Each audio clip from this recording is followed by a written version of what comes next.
Assalamualaikum warahmatullahi wabarakatuh. Selamat sore pemirsa. Senang sekali saya Ida Almadani kembali hadir menemani Anda dalam program Dialog Aceh Bicara.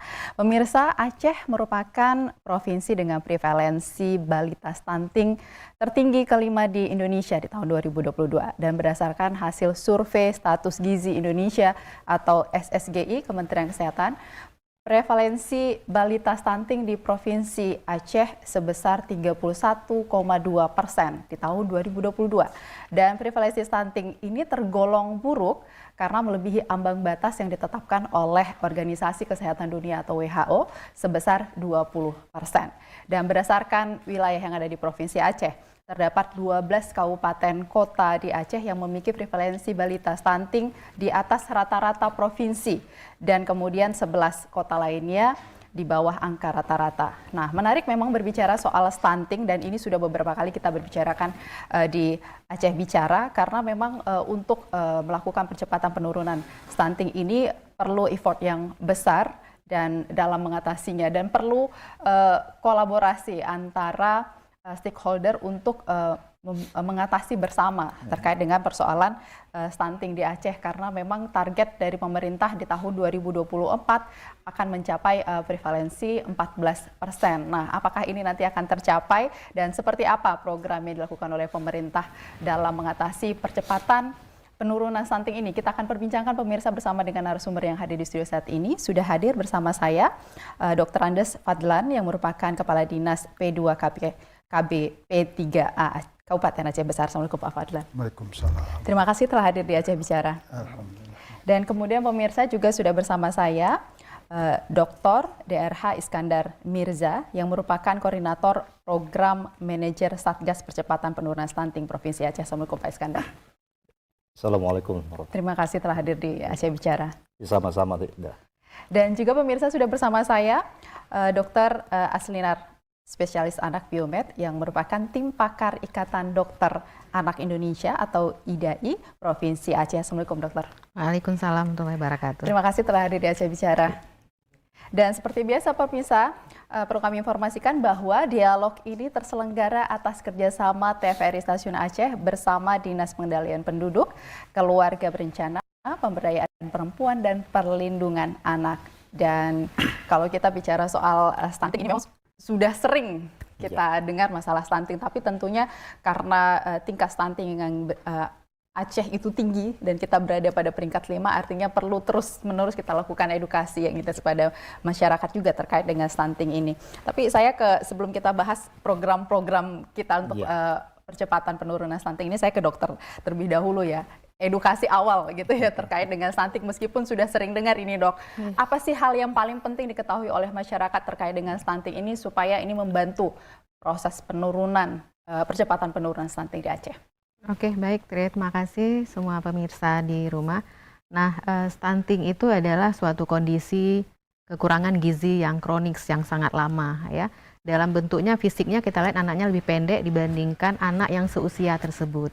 Nah, kenapa kita khawatir tentang stunting ini? Karena memang akibat yang disebabkan oleh stunting itu, di mana nanti anak akan mudah terjadi infeksi, anak tumbuh kembangnya tidak baik, dan nanti produktivitas ke depan yang tidak bagus, seperti itu. Nah, apa yang perlu diketahui? Yang perlu diketahui adalah sebenarnya hal yang sangat penting itu adalah mencegah. Bagaimana sih mencegah stunting itu? Nah, mencegah itu sebenarnya yang sangat dipentingkan adalah gizi di 1000 hari pertama kehidupan. 1000 hari pertama kehidupan itu adalah mulai dari 9 bulan kehamilan dan kemudian lanjut sampai anak berusia 2 tahun. 9 bulan kehamilan itu seorang ibu harus diperhatikan gizinya. Bagaimana pemenuhan makanan selama hamil yang bergizi seimbang. Kemudian si ibu juga harus mengkonsumsi tablet tambah darah selama dia hamil minimal 90 tablet. Dan kemudian pemeriksaan kehamilan secara rutin kepada dokter ataupun ke layanan kesehatan. Nah, kemudian pada saat bayi sudah lahir, dipastikan memang mendapatkan inisiasi menyusu dini. Jadi bayi segera diletakkan ke dada ibu untuk mendapatkan ASI sesegera mungkin. Kemudian lanjut mendapatkan ASI selama 6 bulan pertama, ASI eksklusif. Dan kemudian ditambah, didampingi oleh makanan pendamping ASI.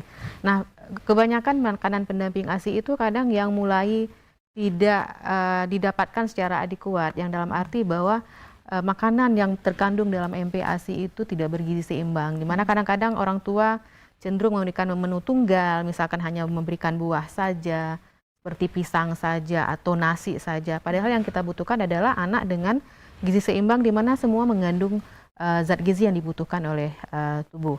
Nah, edukasi-edukasi seperti ini yang harus terus kita dengungkan supaya yang namanya stunting itu bisa dicegah gitu. Jangan sampai sudah terjadi. Kalau seandainya sudah terjadi, maka usaha kita harus lebih keras lagi. Dokter, ini kan informasi seperti ini banyak didapatkan sebenarnya begitu, dan mudah sekarang untuk mendapatkan informasi terkait dengan bagaimana sih stunting ini, apa dia, kemudian bagaimana mencegahnya begitu. Tapi kalau dokter melihat dengan kasus yang ada di Aceh, kita peringkat ke-5 Indonesia, artinya ini kan tinggi sekali begitu. Apa sih sebenarnya yang dokter lihat di masyarakat kita sehingga kasus ini masih menjadi hal yang sangat kita harus concern mengatasi soal ini gitu. Oke. Nah, kita balik dulu ke penyebab stunting itu. Secara umum itu stunting itu ada dua. Yang pertama adalah asupan gizi yang tidak adekuat. Ya, mulai tadi itu sejak kehamilan, kemudian lanjut begitu lahir sampai usia 2 tahun. Di mana di situ yang berpengaruh juga kondisi ekonomi dari masyarakat, kemudian pengangguran segala macam. Kemudian yang kedua adalah kemudian pengetahuan yang sangat kurang, bagaimana sih sebenarnya gizi yang harus didapatkan sejak hamil, gimana sih harusnya si bayi itu harusnya mendapatkan ASI. Nah, kemudian yang kedua adalah terlalu banyak sering terjadi infeksi yang menyebabkan sehingga yang namanya makanan tadi tidak di metabolisme tidak bagus ke dalam tubuh. Akhirnya salah satu penyebab infeksi itu apa? Kondisi lingkungan yang kurang baik, kurang bersih, sering terjadi diare berulang, kemudian infeksi saluran pernafasan berulang, dan kemudian penyebabnya yang lain adalah imunisasi gitu.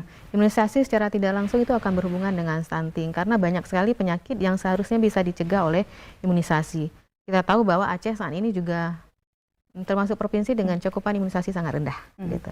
Jadi dengan sangat rendahnya itu akhirnya anak akan mudah cakupan imunisasi rendah, anak akan mudah sakit, dan itu akan mempengaruhi gizinya seperti karena yang terjadi infeksi, gizi akan susah nanti mendapatkan gizi yang baik, dan demikian juga sebaliknya seperti itu. Anak dengan gizi yang tidak baik akan mudah infeksi. Jadi seperti lingkaran seperti itu. Oke, jadi seperti lingkaran setan yang sebenarnya kita bisa mengatasi, tapi karena mungkin kurangnya pengetahuan tadi atau tidak mau melakukan yang sudah diketahui, begitu akhirnya yang menjadi korban anak kita gitu ya. Dan ini kan sebenarnya imbasnya ke generasi penerus selanjutnya ya Pak Iskandar ya. Tapi kalau kita lihat dari Provinsi Aceh nih sebagai Satgas Percepatan Penurunan Stunting ini, apa sih persoalan terbesar kita di Aceh khususnya Pak terkait dengan stunting? Ya, sebagaimana tadi yang dijelaskan oleh Bu Dokter, penyebab stunting itu sebenarnya kalau kita lihat kan ada sensitif dan spesifik ya. Yeah. Nah, kalau kita lihat dari definisi operasional itu kan gangguan asupan gizi yang tidak adekuat ya secara kronis, kemudian juga infeksi berulang. Nah, memang antara satu tempat dengan tempat lain, ya kan penyebabnya bisa berbeda-beda. Nah, makanya kita juga dari provinsi, walaupun memang sudah ada satu studi yang mengatakan bahwa penyebab yang sensitif itu lebih dominan ya. Bisa berkisar sekitar 70% dan spesifik itu ya sekitar 30%. Okay. Nah, ini kan secara umum ya, tapi antara satu daerah dengan daerah lain yang berbeda-beda. Ada yang kadang-kadang memang perubahan perilaku. Nah, kemudian sebenarnya kalau kita lihat di penyebab sensitif itu lebih pada perubahan perilaku. Nah, kalau ditanya bagaimana intervensinya itu nanti, intervensi sebenarnya kalau untuk stunting ini kita yakin sekali ya. SDM kita, potensi sumber daya alam kita ya kan. Tapi ini kan juga komitmennya itu kan tidak hanya di pemerintah, tapi komitmen juga di masyarakat. Nah, sebagai penerima manfaat beneficiaries. Nah, kalau kita melihat secara provinsi, penyebab stunting itu memang di sensitif itu lebih dominan. Oke.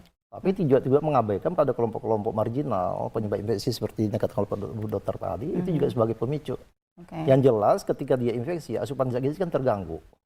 Nah, kemudian terjadi beban ganda. Jadi asupan gizi yang adekuat itu bertambah jadinya ya kan. Jadi makanya kan sangat complicated terkait dengan penyebab stunting ini. Oke, Makanya artinya di 23 kabupaten kota yang ada di Aceh kita punya faktor spesifik masing-masing begitu yang memang kita belum dapat data ya, belum dapat data yang apa ya. Tapi kalau gambarannya dari audit kasus stunting, nah kita kan ada di setiap kabupaten kota ada namanya audit kasus stunting. Nah audit kasus stunting itu kan hanya diambil beberapa sampel, ya kan. Nah untuk melihat apa sih penyebabnya, memang yang paling dominan perubahan perilaku. Oke. Dari perubahan perilaku saya memperhatikan itu faktor yang paling dominan karena melibatkan banyak faktor seperti yang Ida sampaikan tadi. Kadang-kadang sudah tahu, tapi untuk prakteknya jadi susah gitu. Nah kalau kita lihat penyebab stunting saat ini, faktor risiko yang paling besar kan merokok, Dok ya. Iya, Merokok luar biasa itu. Boleh dikatakan dari 100 rumah tangga mungkin hanya 20% yang tidak merokok. Yang lain terpapar, sehingga ibu-ibu yang dalam kondisi demikian, apalagi yang bumil tadi ya, nah, terpapar sebagai perokok pasif, ini juga pemicu jadinya. Makanya kalau kita melihat penanganan stunting harus holistik. Harus holistik, tidak bisa parsial. Kemudian kita juga harus mengejar. Makanya sebenarnya kalau di di aplikasi yang ada di pemerintahan ini ada yang namanya EPPGPN. Elektronik pencatatan pelaporan gizi Bu ya. Berbasis masyarakat itu sebenarnya kalau terisi itu buku kuning terisi, kemudian kartu kembang anak terisi.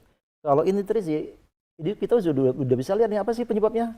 Yang menjadi perusahaan sekarang instrumennya sudah ada, tapi instrumen itu tidak terisi. Sehingga ketika kita melihat apa sih faktor determinan yang paling dominan pada satu tempat, nggak ketemu. Nggak ketemu. Makanya saya minta kepada teman-teman, tolonglah kalau kita bisa dapat determinan faktor ini, saya bilang intervensi sudah mudah. Dokter yang paling susah mendiagnosa penyakit. Nah setelah diagnosa penyakit tepat, nah kemudian si pasien patuh atau tidak. Nah ketika pasien tidak patuh, akhirnya juga makanya ini memang terselesaikan juga edukasi. Begitu ya. Edukasi yang terus-menerus harus kita lakukan. Karena edukasi itu gimana ya, merubah mindset itu kan tidak gampang. Kemudian juga pelakunya ini sendiri. Pelakunya ini sendiri ya seperti kalau di BKKBN ada namanya PKB ya. Ada penyuluh KB, kemudian kalau di Kementerian Kesehatan juga ada namanya bidan ya. Memang harus dilakukan secara pendekatan emosional, secara terus menerus. Kita memberikan juga dampak seperti yang digambarkan oleh dokter tadi, ketika anak terpapar dengan stunting risikonya bagaimana, ya kan? Nah ketika kita memberikan gambaran-gambaran dampak yang timbul ini, mungkin masyarakat akan tersentuh. Karena kalau dibilang faktor ekonomi, ada juga anak orang kaya yang terpapar dia bukan hanya masalah ekonomi yang rendah begitu, tapi menengah ke atas pun bisa juga kena begitu ya Pak ya, karena perilaku tadi.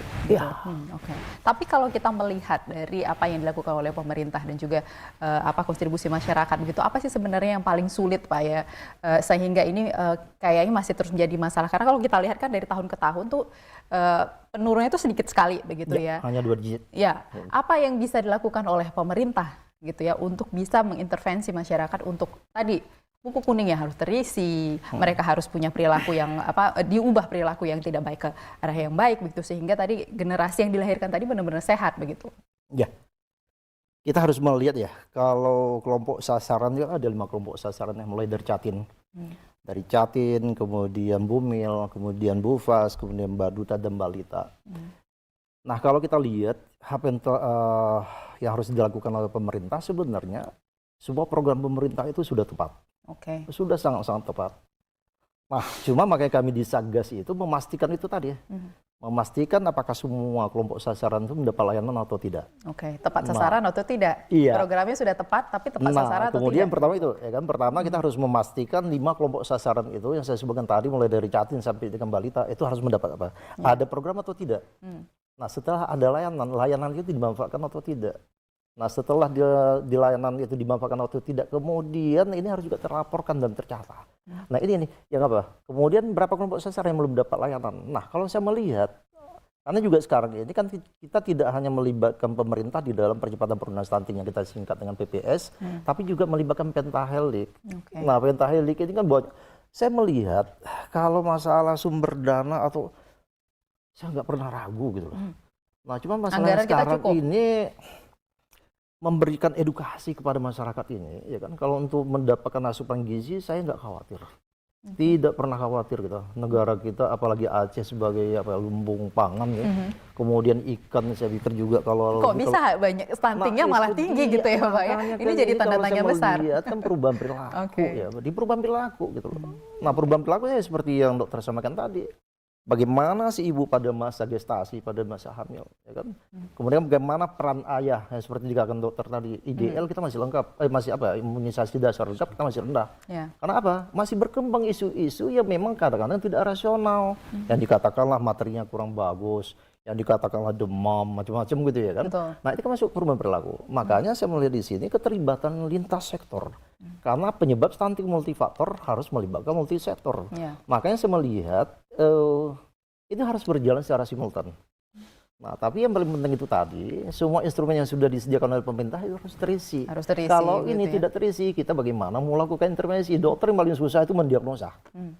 Ketika diagnosa sudah tepat, obatnya udah gampang dok ya. Saya melihat hanya itu saja ya. Artinya memang harus dilakukan secara apa? Sustainable gitu ya, berkelanjutan. Dan ini harapannya masyarakat berkontribusi untuk melakukan kesadaran begitu ya Pak ya, bahwa ini penting komitmen. Iya, komitmen tidak hanya di pemerintah. Tapi di komitmen juga ada harus ada di masyarakat juga sebagai beneficiaries. Ini sama juga kalau kita coba kaitkan dengan bagaimana mekanisme kerja obat. Obat ini tidak akan bekerja kalau tidak ada reseptor. Nah makanya itu juga program pemerintah ini tidak akan jalan kalau masyarakatnya masih berpikir kalau tidak proaktif, kalaupun tidak kerjasama yang baik. Saya pikir kalau ini dua komponen berjalan bersama-sama, masyarakat ketika dihimbau datang ke posyandu datang, jangan melihat posyandu itu hanya makan bubur. Posyandu deteksi dini. Ketika ini dilakukan, insya Allah saya optimis. Mindsetnya harus diubah ya Pak ya.